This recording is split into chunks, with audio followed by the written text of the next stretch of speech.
I'm still paranoid about that log truck.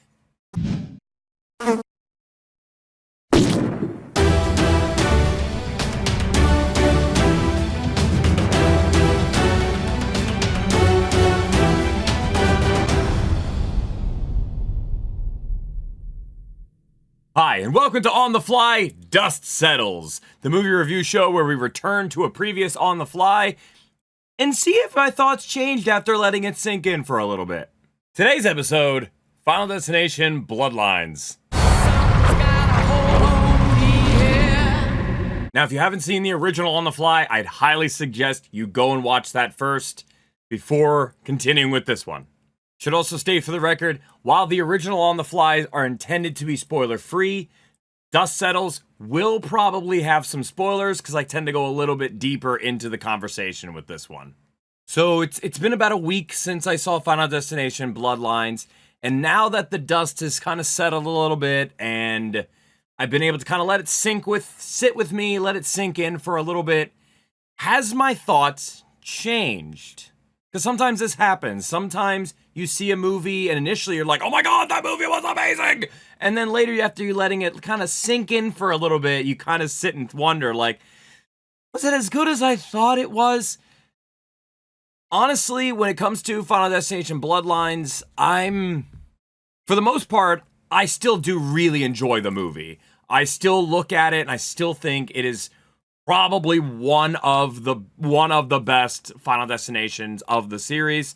I still think it was a fantastic send-off for Tony Todd. Some of the kills were still phenomenally done. The way that some of them were set up and the way some of them were twisted to make us think one direction, but then something we never even thought was going to happen is what ends up happening, was still great. The full-on, like, sleight of hand things that they did was absolutely fantastic. But after letting it set for a little bit, I do have a couple things that maybe could be seen as a little bit of some detractors. One, for example, I do think overall it did a great job at giving us time with all these characters to kind of be able to connect with them a little bit. But in the same vein as like a slasher film, for example, most slasher films we look at and just go, well, that person's gonna die. Like, they are literally in the movie and their sole purpose is to die. And you do get that in this. Like, the way I sit back and think about it, there are characters where you're like, well, they're kind of just meant to die. We know that they're here to die. But it does give us at least a little bit of time to kind of connect to them a little bit. Some of them are kind of throwaways where you don't really get a chance to connect with them at all. So, like, overall, it does do a good job at, like, giving us the ability to connect with these characters a little bit. But I do still kind of get this sense that they're still going to die, so it's kind of hard to connect with them the best. And one of the biggest examples of it, and remember I said about spoilers, here's one of them, it kind of comes down to the end. I mean, it does kind of still connect with the theme of you can't escape death. No matter what you do, you can't cheat death. Death is always going to be coming for you. So that story and that plot point is still there, and it still makes sense within that storyline. But it does kind of suck when you watch this whole movie. You're like, yes, we're going down this line. We know this is working. You get to the end, and you're thinking, look at the beautiful happy ending. Everyone survived. They cheated death. Only for the last two characters, the sister and the brother, they just fucking die anyway. So, like, you get to the end thinking everything's fine, and, like, we beat it. We beat death. Everything's fine. And then they just fucking die anyway. But even then, like, so in one sense, in some people's minds, and I can see this too, they could see this as like, okay, then that whole movie was pointless. We just did that. The entire movie was completely a waste of time. We just did all of this shit to try and escape death, to try and cheat it, to make it so we will not die, only for it to just kill us anyway. So it still fits in with the idea of what Final Destination is supposed to be, But in some cases, I can see where some people might get this, where it is literally turns into everything was freaking pointless. We just did all this for nothing. So I can see that being a little bit of a detractor, kinda. But there is one really, really cool thing about that part, actually, because, again, spoilers. I mean, if you got this far, you've already been spoiled. So let's continue. The whole end sequence, it starts off with this penny. Now, the movie has a really, really cool connecting like thread with this one single penny. This one penny starts like a big thing in the beginning of the movie that actually still threads its way throughout the entire movie. And it comes back to the end. This penny like gets stuck in a train track and it sends a whole train just careening off the rails. Now you got this train heading towards our main characters. So they see the train, they start running. They're running away. The train stops. And then there's like, oh shit, dude, they almost fucking died. Oh my god, they almost died. They made it though. They're alive. Next thing you know, here's this freaking log truck. Again, Final Destination with the log truck. They have something and they're running with it. So next thing you know, this log truck comes up over the train. The logs come off the truck and then just smash the main characters into just blood puddles. And it's like so out of nowhere that it just cuts to credits. And you're just like, so at the very end, you're literally sitting there like, what the fuck? It blows your mind after seeing it. And the funny thing is, this is another thing that's actually like really freaking brilliant, actually. During the events of the movie, the log truck is foreshadowed. It's foreshadowed.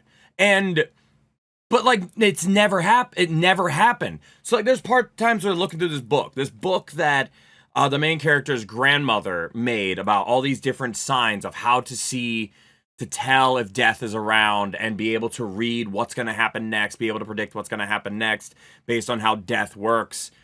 And there's actually a lot of foreshadowing while looking at that book of a log truck. And I noticed that too. And I'm like, I thought, and I'm sure a lot of other people thought, it was just a clever little nod to the old Final Destination movies with the log trucks and stuff like that. I thought it was just a clever little nod, right? Like maybe this connects into the other Final Destinations. They heard about this. They wrote in the book as like be wary of this and, you know, stuff like that. I thought it was just a little Easter egg.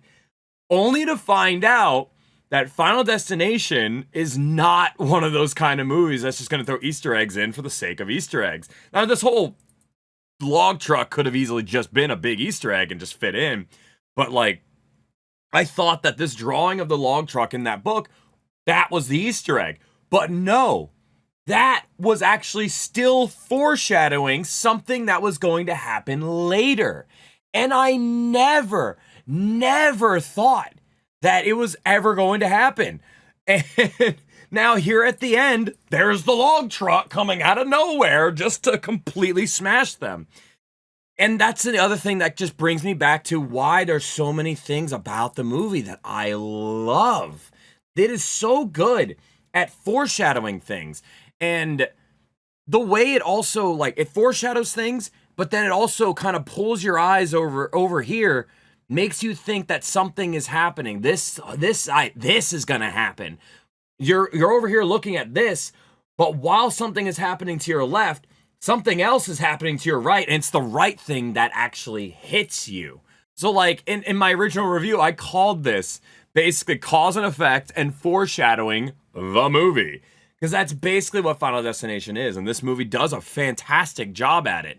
There are some kills when I sit back and think that we could read after a bit, like we kind of had a feeling like this was going to happen, but it still twisted it enough to where it didn't become incredibly predictable. And I'm trying to think about some of the granted, it has been a while since I've seen the other Final Destinations, but I'm trying to think just in terms of the different kills, how creative were they? They were still some creative kills. Some of the kills, not so much. Like I kind of look back at, I'm trying to remember some of the kills that happened in the original Final Destinations, and some of those were a little bit more imaginative. There was some more crazy stuff that happened in them. And then some of the ones in this one may have been a little bit weak, but the ones that were strong, they were strong and they did hit hard. There was one, it took me a second to like start to kind of gather it, but there's a whole part where they're in a hospital. One of the guys has a peanut allergy and they're trying to cheat death, where they're trying to make him eat something with peanuts and get him to the point where he's like flatlined, like he's dead, and then they bring him back. That's supposed to be a way they cheat death. Well, things don't go right. And they bring him in this room that has an MRI machine. MRIs, you can't have metal in those rooms. You can't have metal at all. There's just one big gigantic electromagnet in there.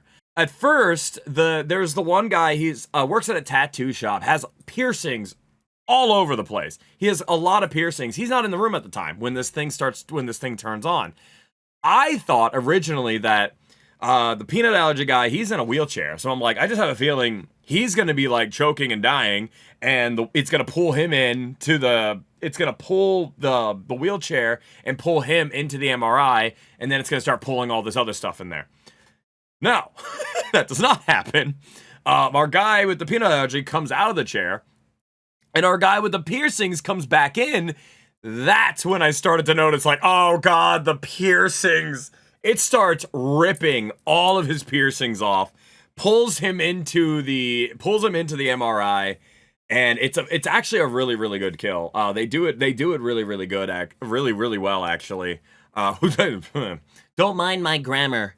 See, it's funny because now I came into doing this Dust Settles episode, and while there's some parts that I do think could have been done a little different and maybe a little stronger, and I can see why it might be a detractor for some, I'm still sitting here going, but it's still so brilliant at the same time.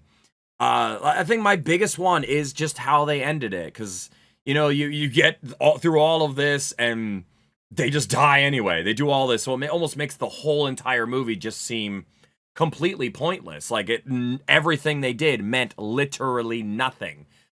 But at the same time, that still falls in line with the idea and the story that Final Destination was always meant to tell. So at the end of the day, it still did exactly what it set out to do, to tell you the story and give you the moral of you cannot escape death. Death is always gonna get you.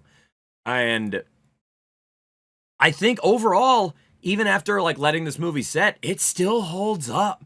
I kind of keep my same thoughts from the original On the Fly episode. It was really good. That's still one I would definitely recommend. There's been a lot of good horror movies coming out in 2025. I mean, we had Sinners, we had Monkey was really good. Now we have Final Destination Bloodlines. It's been a really, really good year for horror. And this one, again, I think I would recommend. Definitely make sure you guys see this one. If you're not too spoiled. I didn't go through all the spoilers. I gave you some, especially at the end, but, you know, it's still worth seeing. It's still worth seeing, even if you got through this and you did get spoiled. I warned you, so you can't get mad at me. I warned you. I would definitely give this one a shot. This one was really, really nice.